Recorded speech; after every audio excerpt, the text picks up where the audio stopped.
Welcome to my YouTube channel the civil servant of mankind. इस video में दोस्तों हम लोग देखने वाले क्वेश्चन नंबर 91 से लेके क्वेश्चन नंबर 100 तक जो क्वेश्चन हमारे बच्चे हैं 91 से लेके 100 तक जो क्वेश्चन है उनको हम लोग डिस्कस करने वाले, इन डिटेल उसका एक्सप्लेन करने वाला हूँ मैं। तो stay tune to the channel और इस वीडियो को आखिर तक देखिए। अगर आपने इसके पहले जो वीडियो अगर मिस किए होंगे तो आप डिस्क्रिप्शन में जाके ज़रूर चेक कीजिए और उसको देखिए, कोई भी क्वेश्चन आपसे मिस ना हो जाए। जो भी बच्चे 2020 की एग्ज़ाम यूपीएससी की एग्ज़ाम दे रहे हैं ओके, उनके लिए ये मैंडेटरी है देखना। इससे आपकी जो प्रीवियस ईयर क्वेश्चंस के ऊपर एक कमांड आ जाएगी और आपको पता चल जाएगा कि यूपीएससी किस तरह से क्वेश्चन फ्रेम करती है, जिससे कि आप जो भी आपका प्रिपरेशन चल रहा है उसको और इंटेंसिफाई कर सकते हैं। तो दोस्तों stay tune to this channel and इस वीडियो को लास्ट तक देखिए। चलिए हम लोग आगे बढ़ते हैं क्वेश्चन नंबर 91 से 91 के ऊपर। क्या है हमारा क्वेश्चन 91 दोस्तों? तो which of the following is are the aim of digital India plan of government of India? A है formation of India's own internet companies like China did. B है, सेकेंड ऑप्शन है, establish a policy framework to encourage overseas multinational corporations that collect big data to build their large data center within our national geographical boundaries. Third है, connect many of our villages to the internet and bring Wi-Fi to the many of our schools, public places and major tourist centers. Select the correct answer using the code given below. A है 1 and 2, B है 3 only, C है 2 and 3, D है all the above that is 1 2 3। तो यहाँ पे जो digital India का हमारा जो गवर्नमेंट की स्कीम है डिजिटल इंडिया के उसके ऊपर क्वेश्चन पूछा है। तो डिजिटल इंडिया के क्या प्रोविजंस है, क्या ऑब्जेक्टिव्स है? तो फर्स्ट जो बताया है, formation of India's own internet company like China did, ये स्टेटमेंट दोस्तों रॉन्ग है। Establish a policy, second, establish a policy framework to encourage overseas multinational corporation that collect big data to build their large data center within our national geographical boundaries, ये भी wrong statement है क्योंकि हम लोग local data center को encourage कर रहे हैं, तो ये तो होगा ही नहीं। Connect many of, yes third तो है, connect many of our village of the internet and bring wifi to many of our school, public places and major tourist center. Okay, digital India बनाना है, विलेज तक हमें internet facility लेके जाना है, तो डिजिटल इंडिया का ये मकसद है। तो स्टेटमेंट थर्ड करेक्ट है। तो डिजिटल इंडिया के 3 विजन्स है। फर्स्ट जो ऑब्जेक्टिव वो है कि डिजिटल इंफ्रास्ट्रक्चर प्रोवाइड करना, जो भी डिजिटल इंफ्रास्ट्रक्चर है उसको, डिजिटल इंफ्रा को हमें क्या करना है, बढ़ावा देना है। फिर सेकंड जो प्रोविज़न है डिजिटल इंडिया का वो है कि गवर्नेंस एंड सर्विसेज प्रोवाइड करना, good governance and services provide करना। एंड जो थर्ड ऑब्जेक्टिव है वो है कि digital empowerment of citizen. Okay, digital empowerment of citizens की क्या करनी है, डिजिटल एम्पावरमेंट करनी है। सिटीजन्स की क्या करनी है, डिजिटल एम्पावरमेंट। क्या करनी है, डिजिटल एम्पावरमेंट। ये 3 क्या है इसके डिजिटल इंडिया के ऑब्जेक्टिव्स है, digital empowerment, governance and services on demand and digital infrastructure development. ठीक है, तो ओनली थर्ड स्टेटमेंट इसमें करेक्ट है, तो B is the correct answer of this question. You got it? I hope you understand the question. Now let's move on question 92। क्या है question 92? Consider the following pairs. Towns sometime mention countries in news. Okay, towns दी है और उनकी countries दी हैं। तो first है Aleppo Syria, Kirkuk Yemen, Mosul Palestine, Mazhar A Sharif Afghanistan. Which of the pair given above is correctly match? Okay, कौन सी pair है जो correctly match हो रहे यहाँ पे पूछा है? अलेप्पो सीरिया से, किरकुक येमेन से, मोसुल पैलेस्टाइन से, मज़र ए शरीफ अफगानिस्तान से, तो कौन सी करेक्ट है? Which of the pair given above correctly match? A है 1 and 2, बी है 1 and 4, सी है 2 and 3, डी है 3 and 4। बताइए क्या होगा इसका आंसर? तो जो अलेप्पो है सीरिया में है, ये तो करेक्ट है। किरकुक है येमेन में नहीं है, वो इराक में है। कहाँ पे है? इराक में। और मोसुल है इराक में ही, मोसुल भी इराक में ही है। मज़र ए शरीफ अफगानिस्तान में। तो ये किरकुक और मोसुल दोनों भी इराक के टाउन्स हैं। अलेप्पो सीरिया की कैपिटल है और ये मज़र ए शरीफ अफ़गानिस्तान। तो 1 एंड 4 हमारा करेक्ट है। 1 एंड 4 क्या है, बी ऑप्शन में है, तो B is the correct answer of this question. Okay, geographical mapping के ऊपर एक क्वेश्चन है दोस्तों, समझ में आ गया। Let's move on question 93। क्या है question 93? Question 93 is in the federation established by government of India act 1935 residuary power was given to the federal legislature, governor general, provincial legislature और प्रोविंशियल गवर्नर। तो जो रेसिडुअरी लेजिस्लेटिव पावर प्रोवाइड की थी under the government of India act 1935, it is for to the governor general. Okay, governor general के पास दी थी।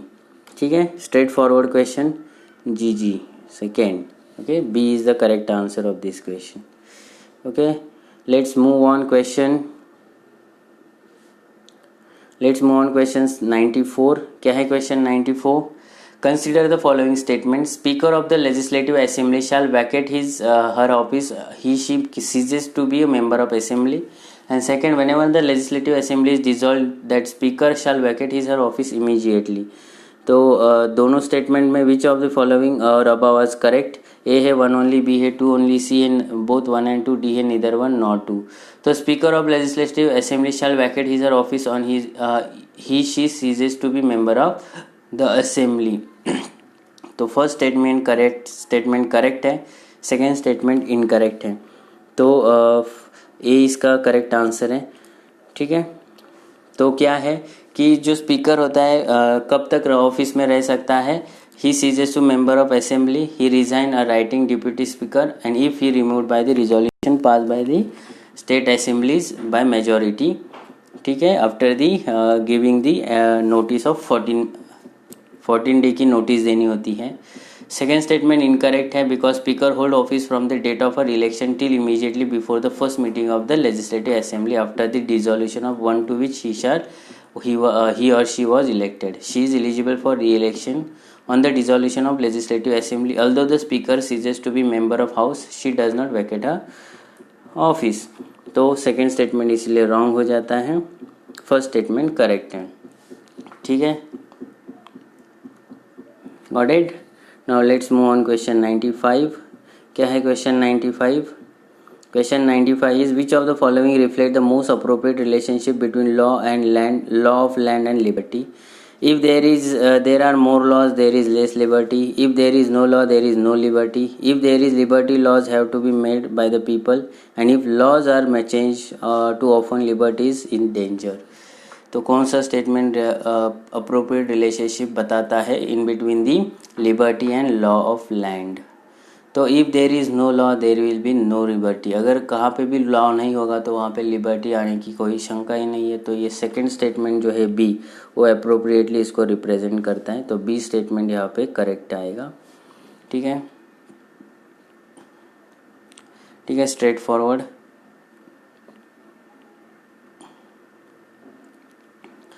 Question 96। क्या है question 96? Consider the following statement. First, say no criminal proceeding shall be instituted against the governor of the state in any court during his term of office.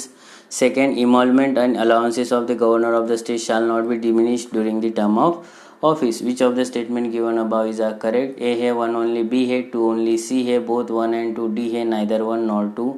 तो इसमें देखिए governor के ऊपर क्वेश्चन है और दोनों स्टेटमेंट यहाँ पे करेक्ट है दोस्तों।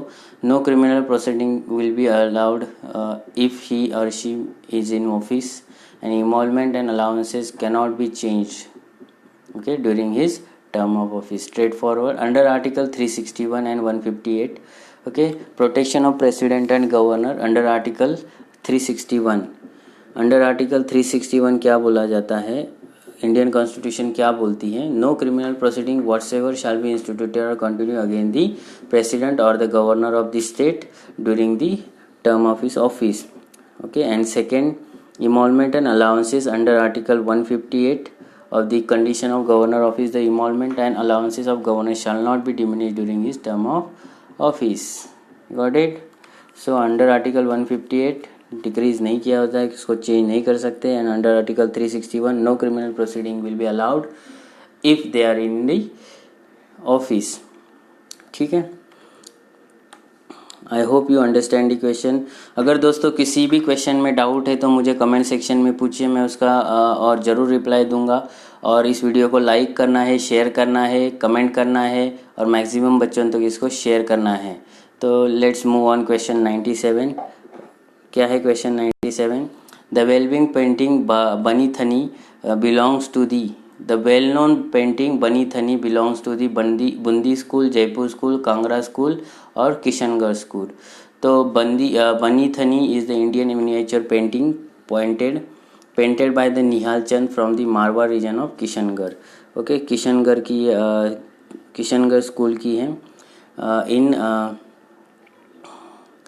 and the portraits of woman who is elegant and graceful. The painting subject Bani Thani was a singer and poet in Kishangarh at the time of King Sawan Singh in 1784 के बीच में है। 1784 to 1764 के बीच में ये painting बनाई गई है। और इसको मोनालिसा से भी कंपेयर किया जाता है। Inspired by Radha, Bani Thani characterised by idealised distinct features such as eyebrows, lotus-like elongated eyes, pointed chins. This painting was featured in India का जो स्टैम्प होता है, पोस्ट ऑफिस जो बनाते हैं, यस 1973 में इसका स्टैम्प बनाया था बनी थनी स्टैम्प पेंटिंग का, which is the from the Kishangarh school of painting. ठीक है, I hope you understand. Now let's move on question 98. What is the terminal high altitude area defense? That is third system, sometimes seen in the news. It is a Israeli radar system, India's indigenous anti-missile program. C है the American anti-missile system and the defense collaboration between Japan and Korea. तो ये well known है। THAAD system जो है south Korea में America ने south Korea को दिया था। सो तो it is American anti missile system, America की एंटी मिसाइल सिस्टम है।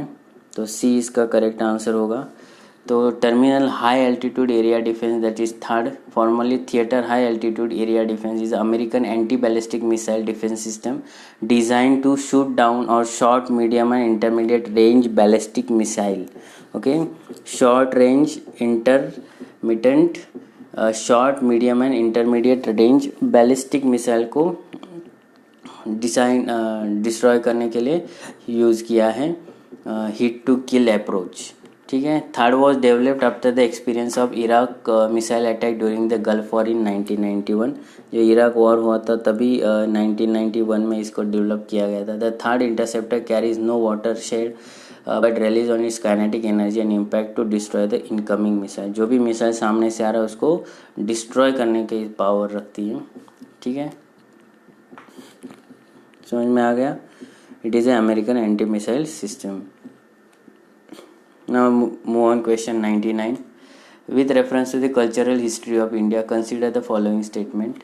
A है most of the Tyagaraja Kritis are devotional songs in praise of Lord Krishna. Second है Tyagaraja created several new ragas.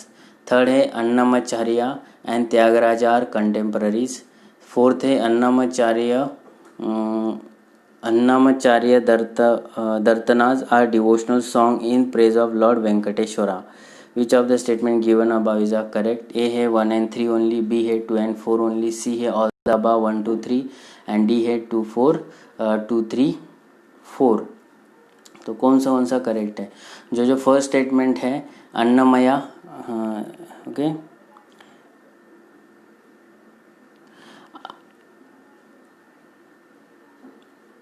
तो first statement यहाँ पे wrong है। Most of the Tyagaraja kritis are devotional songs in praise of lord Krishna.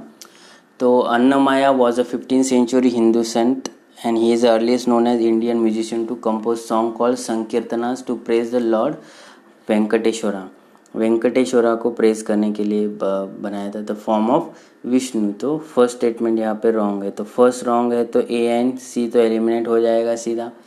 अगर second statement देखते हैं हम लोग, Tyagaraja created several new ragas. Yes, Tyagaraja took music training from Sonti Venkata Ramayya, but that didn't stop him from taking musical inspiration from various earlier poets. He was an ardent devotee of Lord Rama. Tyagaraja lord Rama के devotees थे, तो उन्होंने बहुत सारे ऐसे new ragas दिए हैं। 24,000 songs उन्होंने बनाए थे। फिर स्टेटमेंट जो थर्ड है, Annamacharya and Tyagaraja are contemporaries. तो Tyagaraja was born in 1767 and जो वेंकटे ये है ना Annamacharya okay, who is in 1408, उनकी जो बर्थ डेट है वो 1408 की है, 1408 की, तो वो कंटेम्पररी नहीं है। तो थर्ड स्टेटमेंट रॉन्ग है, तो थर्ड रॉन्ग हो जाए तो डी ऑप्शन एलिमिनेट होता है। फिर जो फोर्थ स्टेटमेंट है, अन्नमाचार्य दर्तनास are the devotional song of praise to lord Venkateswara. तो Annamayya was a 15th century Hindu saint and is earliest known as Indian musician composed song called Sankirtanas to praise God Venkateshwara, form of Vishnu. तो statement 4 correct है। सो 2 and 4 okay, 2 and 4 यहाँ पे correct है, इसीलिए B is the correct option of this question. ठीक है, समझा? अगर इस क्वेश्चन में कुछ भी डाउट है तो मुझे ज़रूर पूछिए, क्योंकि ये थोड़ा सा एंशियंट रिलेटेड क्वेश्चन है, आपको टफ जा सकता है। Okay, let's move on the last question of today's lecture and the last question of this series. Okay, previous year question 2018 की जो टोटल सीरीज है 10 वीडियोज़ की, उसकी ये लास्ट क्वेश्चन है। तो which of the following are regarded as a main feature of rule of law? A है limitation of power, second है इक्वालिटी बिफोर लॉ, थर्ड है people responsibility to the government, fourth है liberty and civil rights. Select the correct answer using the code given below. First है option A है 1 and 3, B है 2 and 4, सी है 1 to 4, D है all the about that is 1 2 3 4। तो बताइए इसका क्या आंसर होगा?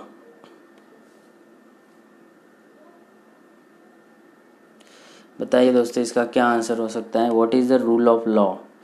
Features of rule of law के क्या फीचर्स है? Limitations of power, yes. Equality before law, yes, ये भी करेक्ट है। पीपल्स रिस्पॉन्सिबिलिटी टू गवर्नमेंट, नहीं ये तो नहीं। Government's responsibility towards the people, ये हो सकता है। Liberty and civil right, okay, यहाँ पे ये उल्टा किया है। सो 1 2 and 4 करेक्ट है। सो 1 2 4 कहाँ पे है? सी में है, तो सी इज़ द करेक्ट ऑप्शन। ठीक है, सी यहाँ पे करेक्ट आता है। I hope guys you understand the questions. अगर किसी भी क्वेश्चन में डाउट है, टोटल 1 to 100 क्वेश्चन हम लोगों ने देखे हैं, अगर किसी में क्वेश्चन में आपको डाउट है तो मुझे ज़रूर पूछिए, मैं उसका ज़रूर रिप्लाई दूंगा। ओके, अभी हम लोगों ने देखे हैं 2018 के पूरे क्वेश्चंस देखे हैं, यूपीएससी द्वारा पूछे गए थे 2018 के एग्ज़ाम में। ओके, 2017 की एग्ज़ाम के हम लोगों ने प्रीवियस ईयर क्वेश्चन देखे हैं, 2019 के एग्ज़ाम के प्रीवियस ईयर क्वेश्चन देखे हैं। मतलब अभी तक अपन ने कितने क्वेश्चन डिस्कस किए हैं? 300 क्वेश्चन डिस्कस किए हैं।